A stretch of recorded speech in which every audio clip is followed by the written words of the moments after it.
స్వామి శివయ్యది, శివయ్య, పార్వతీదేవి, శంకరుడు, విష్ణువు, బ్రహ్మ,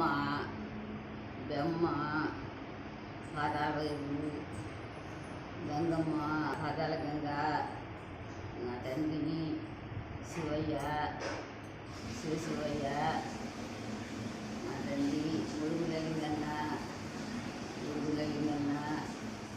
నా తండ్రి మా బాధ చూడు, మా కష్టం చూడు, నా తండ్రి శివయ్య గోపాల స్వామి, నా తండ్రి భగవంతుడా వాళ్ళందరి కళ చూడాలి, మంచిగా చూడాలి. నీ కళ లేని మేము బతకలేము తండ్రి. నా తండ్రి శివయ్య, వేరు సమ్మక్క.